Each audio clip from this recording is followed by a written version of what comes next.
ఈ కూటమి ప్రభుత్వం వచ్చి దాదాపుగా 10 నెలలుగా వస్తూ ఉంది. ఈ 10 నెలల కాలంలో ఎన్నికల వేళ వాళ్ళు చెప్పిన సూపర్ 6లు సూపర్ 7లు అన్నీ గాలికి ఎగిరిపోయాయి.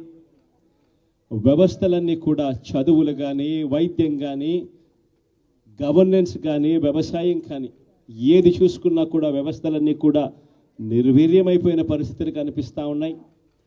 ఈరోజు పిల్లలకు సంబంధించిన ఫీజులకు సంబంధించిన బకాయిలు కూడా సంవత్సర కాలంలో ఫీజు రీయింబర్స్మెంట్కు కావాల్సింది ఒక్కొక్క క్వార్టర్కు 700 కోట్ల రూపాయలు చొప్పున సంవత్సరానికి 2800 కోట్ల రూపాయలు విద్యా దీవెన కింద 4 క్వార్టర్లకు సంబంధించిన కేటాయింపులు చేయాలి.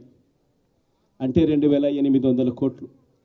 వసతి దీవెన కింద ప్రతి ఏడాది ఏప్రిల్ మాసం వచ్చేసరికి 1100 కోట్ల రూపాయలు కేటాయింపులు చేయాలి.